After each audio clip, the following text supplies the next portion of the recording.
میں ان کے در کا بھکاری ہوں، فضل مولا سے حسن فقیر کا جنت میں بستر ہوگا۔ الحمدللہ رب العالمین والصلاة والسلام علی خاتم النبیین، اما بعد فاعوذ باللہ من الشیطان الرجیم، بسم اللہ الرحمن الرحیم۔ الصلاة والسلام علیکہ یا رسول اللہ وعلی آلکہ واصحابکہ یا حبیب اللہ۔ الصلاة والسلام علیکہ یا نبی اللہ وعلی آلکہ واصحابکہ یا نور اللہ۔ مدنی چینل کے ناظرین، آپ دیکھ رہے ہیں پروگرام کلام شہنشاہ سخن۔ الحمدللہ اس پروگرام میں ہم برادر اعلیٰ حضرت مولانا حسن رضا خان رحمۃ اللہ علیہ کے کلاموں کی وضاحت اور تشریح سنا کرتے ہیں۔ اللہ کریم ہماری اس کاوش کو مقبول فرمائے اور ہمیں ان باتوں پر عمل کی توفیق عطا فرمائے جو شہنشاہ سخن کے ذریعے ہم تک پہنچتی ہیں۔ اور اس پروگرام میں ہم کلام بھی سنتے ہیں، شعر بھی سنتے ہیں، پھر مشکل الفاظ کے معنی بھی بیان کیے جاتے ہیں اور ان کی تشریح بعد میں بیان کی جاتی ہے۔ کئی اشعار ایسے بھی ہوتے ہیں جن کی تشریح کی حاجت نہیں ہوتی، وہ اتنے آسان واضح ہوتے ہیں کہ وہ پڑھ دینے سے ہی سمجھ میں آ جاتے ہیں، اور کئی اشعار کو بہت زیادہ سمجھانا پڑتا ہے۔ بہرحال اچھی نیتوں سے علم دین سیکھنے اور عشق رسول بڑھانے کے لیے پروگرام دیکھنا چاہیے۔ شہنشاہ سخن مولانا حسن رضا کی نعتیہ جو کتاب ہے، اسے ذوق نعت سے آپ نے موسوم کیا۔ ذوق نعت اس کا نام ہے اور مکتبۃ المدینہ سے یہ لی جا سکتی ہے۔ اس میں بڑے پیارے پیارے کلام ہیں، اور آج جو کلام ہم سنیں گے یہ بہت ہی یونیک کلام ہے، شاید آپ نے پہلے کبھی نہ سنا ہو۔ مجھے یاد نہیں کہ میں نے کسی نعت خواں سے یہ سنا ہو، اتنا زیادہ یہ منفرد کلام ہے، تھوڑا سا مشکل بھی ہے اور بڑا پیارا کلام ہے۔ اس کلام میں 15 اشعار ہیں اور اس کا مطلع ہے: پردے جس وقت اٹھے جلوائے زیبائی کے، وہ نگہبان رہیں چشم تمنائی کے۔ تو ایک دعائیہ انداز میں جلوے دیکھنے کی بھیک بھی مانگی ہے، اور اس کے ساتھ ساتھ اس کلام میں اور بھی بہت پیارے پیارے مفاہیم ہیں۔ محبت کے ساتھ آئیے طرز میں بھی اس کے اشعار سنتے ہیں اور پھر ترتیب وار اشعار کی وضاحت بھی سنتے ہیں انشاءاللہ الکریم۔ صلو علی الحبیب صلی اللہ علی محمد صلی اللہ علیہ وآلہ وسلم۔ پردے جس وقت اٹھیں جلوائے زیبائی کے، پردے جس وقت اٹھیں جلوائے زیبائی کے، وہ نگہبان رہیں چشم تمنائی کے، وہ نگہبان رہیں چشم تمنائی کے۔ یہ ایک طرح سے اپنی آنکھوں کے لیے بھی دعا ہے،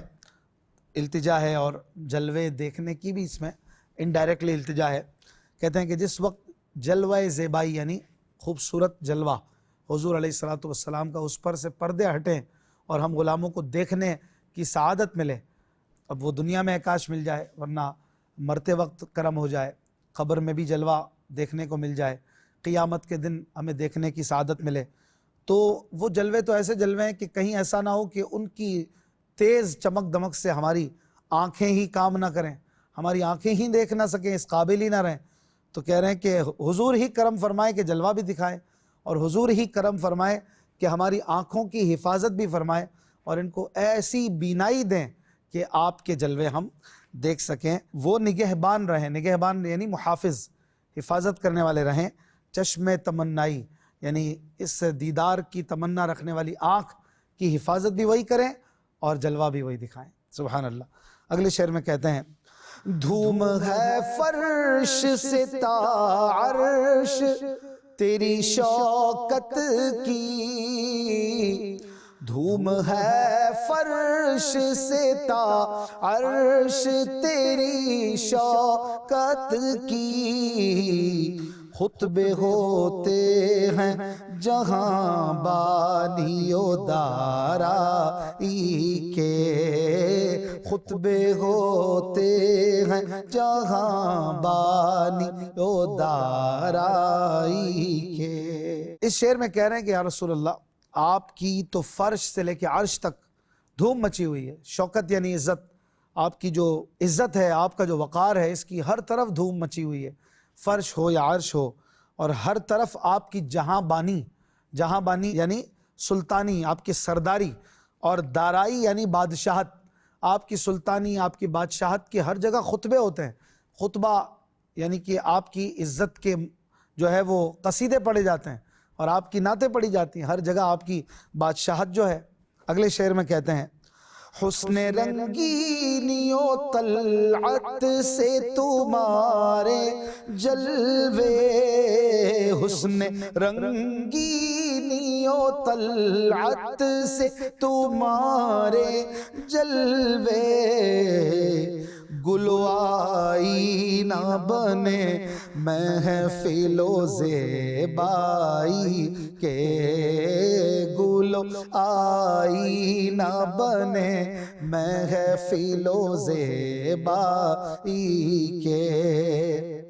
یعنی کہ حضور علیہ السلام کے مبارک رنگ کی جو چمک دمک ہے، حسن رنگینی و طلعت، حسن رنگینی یعنی آپ کی خوبصورت رنگ اور آپ کا جو حسن ہے، اور طلعت یعنی چمک جو ہے آپ کی، اس کی تو یہ شان ہے کہ محفل میں جب حضور آ جائیں تو بس پھر حضور ہی حضور ہوتے ہیں، اور اب پھر ہر کسی کی نظر حضور علیہ السلام پر ہی ہوتی ہے۔ جیسے کہ گل ہوتا ہے، پھول پر سب کی نظر ہوتی ہے، اور پھول رونق محفل بنا ہوتا ہے، ایسے ہی حضور علیہ السلام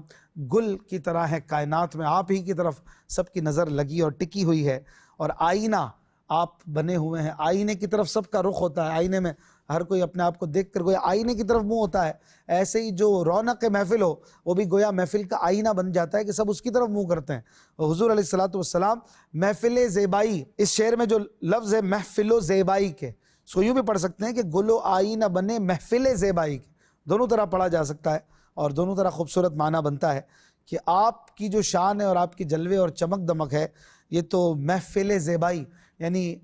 خوبصورت محفل یا خوبصورتوں کی محفل، یعنی انبیاء کی محفل، نیکوں کی محفل میں آپ گل اور آئینے کی حیثیت رکھتے ہیں کہ سب کا رخ آپ ہی کی طرف ہے، سب کا چہرہ آپ ہی کی طرف ہے، سبحان اللہ۔ اگلے شعر میں کہتے ہیں ذرائے دشت مدینہ کی ضیا مہر کرے، ذرائے دشت مدینہ کی ضیا مہر کرے، اچھی ساعت سے پھریں دن شب تنہائی کے، اچھی ساعت سے پھریں دن شب تنہائی کے۔ ذرائے دشت مدینہ یعنی مدینے کے صحرا کا ذرہ، مٹی کا ذرہ، کہہ رہے ہیں کہ وہ اگر ہم پہ رحم کر دے، مہر کرنا یعنی مہربانی کرنا، کرم کرنا، رحم کرنا، اور ہم پر احسان کرے وہ ذرہ اور ہماری طرف ذرا رخ کر دے، تو جیسے سورج کا رخ ہوتا ہے زمین کی طرف تو جو ہے وہ دن آ جاتا ہے، چمک آ جاتی ہے، روشنی ہو جاتی ہے، ایسے ہی ذرہ دشت مدینہ کی ضیا یعنی روشنی اگر ہماری طرف منہ کر لے اور مہربانی کرے تو ہمارے جو دن ہیں وہ اچھی ساعت سے پھریں۔ اچھی ساعت سے پھرنا یعنی اچھی طرح پھر جانا، یعنی دنوں کا بڑے مزیدار اور اچھا حال ہو جانا، خوشحالی آ جانا، تو ہمارے دن خوشحال ہو جائیں اور ہماری شب تنہائی یہ ختم ہو جائے۔ اب غور کریں کہ سورج کہاں اور ذرہ کہاں مٹی کا، لیکن چونکہ یہ ذرہ مدینے کے صحرا کا ہے تو پھر اس کی بات ہی کچھ اور ہے کہ مدینے کے صحرا کا ذرہ تو عاشق کی نظر میں سورج سے زیادہ چمکدار ہوتا ہے، جیسے کہ انہی کا شعر ہے مولانا حسن رضا خان صاحب کا کہ جو ذرے آتے ہیں پائے حضور کے نیچے، چمک کے مہر کو وہ شرمسار کرتے ہیں۔ اتنا چمکدار ہے مدینے کا ذرہ جو حضور علیہ السلام کے مبارک قدموں کے نیچے آ جائے کہ وہ تو چمک کر سورج کو شرمندہ کرتا ہے، اتنی چمک اس کی ہوتی ہے۔ اگر ہم گناہ گاروں کی طرف اس کا رخ ہو جائے تو سورج بھی کیا چمکاتا ہوگا زمین کو، جو یہ مدینے کا ذرہ ہماری قسمت کو چمکائے گا انشاءاللہ۔ اگلے شعر میں کہتے ہیں پیار سے لے لیے آغوش میں سر رحمت نے، پیار سے لے لیے آغوش میں سر رحمت نے، پائے انعام تیرے در کی جبیں سائی کے، پائے انعام تیرے در کی جبیں سائی کے۔ عرض کرتے ہیں کہ یا رسول اللہ، جب ہم نے آپ کے قدموں میں سر رکھ دیا، آپ کے در پر اپنی جبیں جھکا دی، جبیں یعنی پیشانی، مراد یہاں پر اپنے آپ کو حضور علیہ السلام پر قربان کر دینا، تو جبیں سائی یعنی سر کو رکھ دینا اس کو کہا جاتا ہے۔ تو کہہ رہے ہیں کہ جیسے ہی ہم نے آپ کے آگے سر جھکایا اور آپ پر قربان ہوئے تو رحمت نے پیار سے آغوش میں ہمیں لے لیا، جیسے ماں اپنے بچے کو چمٹا لیتی ہے، ایسے ہی رحمت الہی نے ہمیں پیار سے اپنے دامن میں سمو لیا۔ جیسے ہی ہم نے حضور کے قدموں میں سر رکھا، رحمت متوجہ ہوئی، یا آپ کے در پہ سر رکھنے کا انعام ہمیں ملا۔ پائے انعام تیرے در کی جبیں سائی کے، آپ کے در پر سر رکھنے کا انعام ہاتھوں ہاتھ مل گیا کہ رحمت نے ہمیں آغوش میں لے لیا۔ اگلے شعر میں کہتے ہیں، لاش احباب اسی در پہ پڑی رہنے دیں، لاش احباب اسی در پہ پڑی رہنے دیں، کچھ تو ارمان نکل جائیں جبیں سائی کے، کچھ تو ارمان نکل جائیں جبیں سائی کے، یعنی جب میں مر کر حضور علیہ السلام کے روضے پہ قربان ہو جاؤں اور میری روح روضہ مطہرہ پر نچھاور ہو جائے۔ ایک عاشق کو یہ گمان ہوتا ہے، اپنے اپنے عشق کا اظہار ہوتا ہے، اور کبھی کبھی عاشق کو یہ یقین ہوتا ہے کہ میں جاؤں گا روضے پہ تو بس روح نچھاور ہی کرنی ہے میں نے۔ تو کہہ رہے ہیں کہ بس جیسے ہی میری لاش گرے زمین پر تو تھوڑی دیر پڑے رہنے دینا ہے میرے احباب، دفن میں جلدی نہ کرنا، کہ میری حضور کے در پہ سر جھکانے کے کچھ تو ارمان نکل جائیں۔ ارمان یعنی دیرینہ خواہش، جو دیرینہ میں رکھے ہوئے تھا وہ مر کر تو پوری ہو۔ تو یہ اپنے عشق کا ایک اظہار ہے، سبحان اللہ۔ اگلے شعر میں کہتے ہیں، جلوہ گر ہو جو کبھی چشم تمنائی میں، جلوہ گر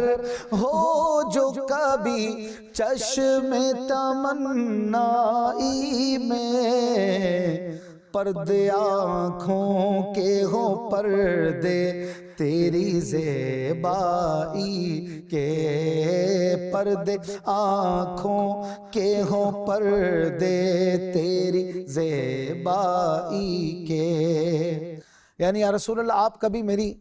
آنکھوں میں جلوہ گر ہوں تو آپ کے جلووں کی تو وہ بات ہے، اور وہ بڑے جلوے ہیں کہ میری آنکھوں میں تو وہ تاب نہیں کہ میں آپ کے جلوے دیکھ سکوں۔ میری آنکھوں کے پردے، آنکھوں میں بھی پردے ہیں نا جن سے ہم دیکھتے ہیں، وہ پردے ہی پردے بن جائیں آپ کو دیکھنے کے لیے، کیونکہ آپ کے جلووں کو دیکھنے کی تاب تو نہ مجھ میں ہے نہ دنیا میں کسی میں ہے۔ جیسا کہ آپ ہی کا ایک شعر ہے کہ ایک جھلک دیکھنے کی تاب نہیں عالم کو، وہ اگر جلوہ کریں کون تماشائی ہو۔ تماشائی یعنی دیکھنے والا، کون دیکھے آپ کے جلوے؟ تو میری آنکھوں کے پردے ہی میرے لیے پردے بن جائیں کہ آنکھ تو دیکھنے کے لیے، لیکن آپ کے جلووں کو میں کیسے دیکھ سکتا ہوں۔ بہرحال پھر بھی آپ کرم فرمائیں اور میری آنکھوں کو جلوہ جتنا دیکھ سکتا ہوں وہی دکھا دیں۔ اگلے شعر میں کہتے ہیں، خاک پامال ہماری بھی پڑی ہے سر راہ، خاک پامال ہماری بھی پڑی ہے سر راہ، صدقے اے روح رواں تیری مسیحائی کے، صدقے اے روح رواں تیری مسیحائی کے۔ خاک پامال یعنی وہ مٹی جو پاؤں میں آتی ہو، پاؤں سے لوگ اسے رونتے ہوں، جیسے کہ ہم، یعنی ہم بھی تو مٹی سے بنے نا، تو عاجزی کرتے ہوئے اپنے آپ کے لیے کہہ رہے ہیں کہ خاک پامال یعنی میرا وجود، میں، خاک پامال یعنی میں، میرا وجود یہ سر راہ پڑا ہے، یہ آپ کے در پہ گلی میں پڑا ہوا ہے یہ دیوانہ۔ بس یا رسول اللہ، جس طرح حضرت عیسیٰ علیہ السلام خاک اٹھا کر مٹی کا پرندہ بنا کر روح جو ہے وہ اللہ کے حکم سے اس میں ڈال دیا کرتے تھے، زندہ کر دیا کرتے تھے مردوں کو، تو آپ کی مسیحائی پر، آپ مسیحائی یعنی کسی کو اچھا کرنا، بیمار کو اچھا کرنا، آپ کی شفا دینے پر تو میں قربان جاؤں۔ یا رسول اللہ آپ تو روح رواں ہیں، کائنات کی روح رواں آپ ہیں، آپ نہ ہوتے تو کائنات نہ ہوتی۔ آپ اس ذرا خاک پامال یعنی مجھ گناہگار پر بھی نظر ڈال دیں، آپ کو تو پھونک مارنے کی بھی ضرورت نہیں ہے، آپ کی تو نظر سے یہ بیمار اچھا ہو جائے گا۔ صدقہ اے روح رواں تیری مسیحائی کے، میں قربان آپ کے شفا دینے کے، بس نظر کر دیجئے تو یہ بیمار بھی اچھا ہو جائے۔ اگلے شعر میں کہتے ہیں کیوں نہ وہ ٹوٹے دلوں کے کھنڈر آباد کریں، کیوں نہ وہ ٹوٹے دلوں کے کھنڈر آباد کریں، کہ دکھانے ہیں کمال انجمن آرائی کے، کہ دکھانے ہیں کمال انجمن آرائی کے۔ ٹوٹے دلوں کے کھنڈر، جب اس شعر میں پڑھیں گے تو اسے جلدی سے پڑھیں گے، کھنڈر، کھنڈر آباد، تو یہ ویسے لفظ ہے کھنڈر، کھنڈر کہتے ہیں ویرانے کو، تو کہہ رہے ہیں کہ یہ جو ہمارا دل ہے یہ ایک کھنڈر کی طرح ویرانہ ہے، اس میں کوئی بہار نہیں۔ اگر آپ شفقت نہ فرمائیں یا رسول اللہ، آپ کرم کر دیں اور آپ اپنے کرم سے ہمارے دل کے ویرانے کو آباد کر دیں، آبادی لے آئیں۔ کیوں؟ کیونکہ آپ کی انجمن آرائی یعنی آپ کی تشریف لانے کے کمال جو آپ نے دکھانے ہیں، اپنے غلاموں پر کرم تو فرمانا ہے آپ نے، یہ تو آپ کی خو ہے، آپ تو کرم کے بغیر رہ ہی نہیں سکتے یا رسول اللہ۔ آپ کا تو رب کہتا ہے کہ آپ وہ ہیں کہ جنہیں اپنے غلاموں کا دکھ نہیں دیکھا جاتا، عزیز علیہ ما عنتم، یہ آپ کا رب فرماتا ہے کہ امت اور غلام تکلیف میں پڑتے ہیں تو محبوب علیہ السلام پر تکلیف گزرتی ہے، آپ پر بھاری گزرتا ہے۔ تو آپ تو وہ آقا ہیں کہ آپ نے اپنی انجمن آرائی کے کمال دکھانے ہیں، اور اس کمال دکھانے میں ہمارا دل بھی آباد ہو جائے گا۔ جب کوئی ویرانہ ہوتا ہے، وہاں کسی بڑے کی آمد ہوتی ہے، تو اگر کوئی کھنڈر بھی ہو تو اسے آفیسرز پہلے سے صاف ستھرا کرتے ہیں، سنوارتے ہیں، جگہ بناتے ہیں، اچھی سی مسندیں رکھتے ہیں، صاف صفائی ہوتی ہے۔ بڑے نے آنا ہے تو بس بڑا آ جائے گا تو یہ کھنڈر بھی آباد ہو جائے گا۔ آپ تشریف لے آئیں گے، انجمن آرائی ہوگی، آپ کی تشریف آوری ہوگی، ہمارا دل کا ویرانہ بھی آباد ہو جائے گا انشاءاللہ۔ اگلے شعر میں کہتے ہیں زینتوں سے ہے حسینان جہاں کی زینت، زینتوں سے ہے حسینان جہاں کی زینت، زینتیں پاتی ہیں صدقے تیری زیبائی کے، زینتیں پاتی ہیں صدقے تیری زیبائی کے۔ زینتوں سے یعنی آپ کی جو خوبصورتی ہے، آپ کا جو بناؤ ہے، آپ کی جو حسن پاک ہے، اس سے تو دنیا بھر کے حسین اور دنیا بھر کے خوبصورت جو ہیں وہ زینت حاصل کرتے ہیں۔ آپ کو دیکھ کر تو وہ جانتے ہیں کہ زینت ہوتی کیا ہے۔ حسینان جہاں یعنی دنیا بھر کے حسین آپ سے زینتیں پاتے ہیں، تو کہہ رہے ہیں کہ زینتیں پاتی ہیں صدقے تیری زیبائی کے، اور زینت خود بھی آپ کا صدقہ پاتی ہے۔ زیبائی یعنی خوبصورتی، آپ کی خوبصورتی سے خوبصورتی بھی فیض پاتی ہے، خوبصورتی کو بھی آپ سے شرف ملا ہے، آپ تو وہ ہستی ہیں سبحان اللہ۔ اگلے شعر میں کہتے ہیں نام آقا ہوا جو لب سے غلاموں کے بلند، نام آقا ہوا جو لب سے غلاموں کے بلند، بالا بالا گئے غم آفت بالائی کے، بالا بالا گئے غم آفت بالائی کے۔ آفت بالا کوئی ناگہانی کوئی آفت ہم پر آ رہی تھی، جیسے ہی آفت آ رہی تھی ہم نے آپ کا نام لے لیا، اور نام آقا ہوا جو لب سے غلاموں کے بلند، یا رسول اللہ کرم، جیسے ہی آپ کو پکارا غلاموں نے تو جو آفت بالائی آ رہی تھی اوپر سے آفت، وہ بالا بالا گئی، بالا بالا یعنی اوپر اوپر سے ہی نکل گئی، ہمارے پاس نہیں آئی، کیونکہ ہم نے آپ کا نام جو لے لیا تھا سبحان اللہ۔ اگلے شعر میں کہتے ہیں عرش پہ کعبہ و فردوس دل مومن میں، عرش پہ کعبہ و فردوس و دل مومن میں شمع افروز ہے ایک تیری یکتائی کے، شمع افروز ہے ایک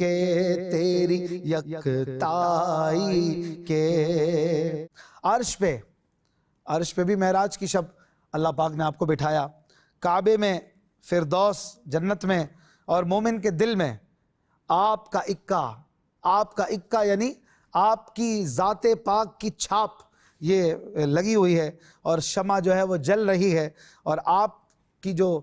یکتائی ہے، جو آپ کا انفرادی ہونا ہے، آپ کا ممتاز ہونا ہے، آپ جیسا دوسرا کوئی نہیں، یہ بات دل مومن میں بھی ہے۔ یہ تو عرش بھی جانتا ہے، کعبہ بھی جانتا ہے، فردوس جنت بھی جانتی ہے کہ بس محبوب جیسا کوئی بھی نہیں۔ آپ کی شمع یہ افروز ہے، آپ کی شمع جو ہے وہ جل رہی ہے، اور آپ کی جو روشنی ہے اس سے پوری کائنات جو ہے وہ واقف ہے، اور سب جانتے ہیں کہ یہ نور مصطفیٰ جیسا نور کسی کا نہیں، اور آپ کے جیسا ظہور کسی کا نہیں۔ اگلے شعر میں کہتے ہیں، تیرے محتاج نے پایا ہے وہ شاہانہ مزاج، تیرے محتاج نے پایا ہے وہ شاہانہ مزاج، اس کی گدڑی کو بھی پیوند ہوں دارائی کے، اس کی گدڑی کو بھی پیوند ہوں دارائی کے۔ یعنی یا رسول اللہ صلی اللہ علیہ وآلہ وسلم، جو آپ کے در کا گدا ہے، جو آپ کا بھکاری ہے، اس کا تو مزاج، اس کی تو شان ہی کچھ اور ہے کہ اس کی گدڑی کمبل کو کہتے ہیں جو غریب آدمی اوڑھتے ہیں، اور گدڑی یہ سادہ سا کمبل ہوتا ہے،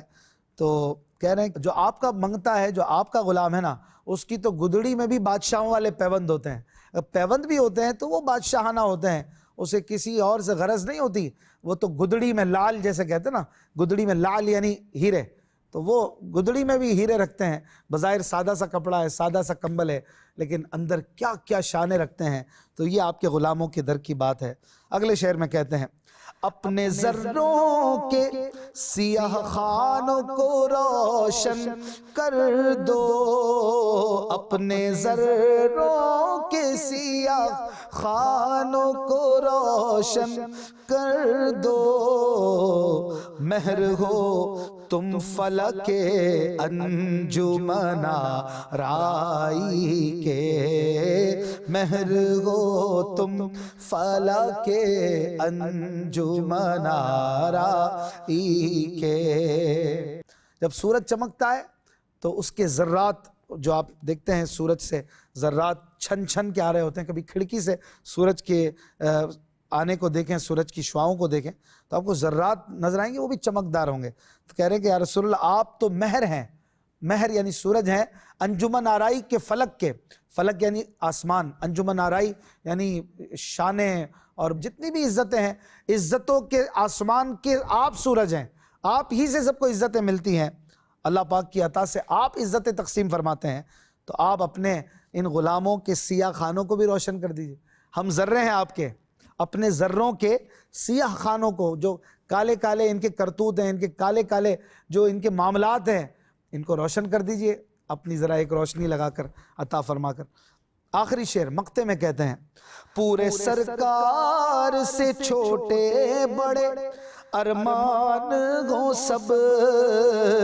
پورے سرکار سے چھوٹے بڑے ارمان ہوں سب،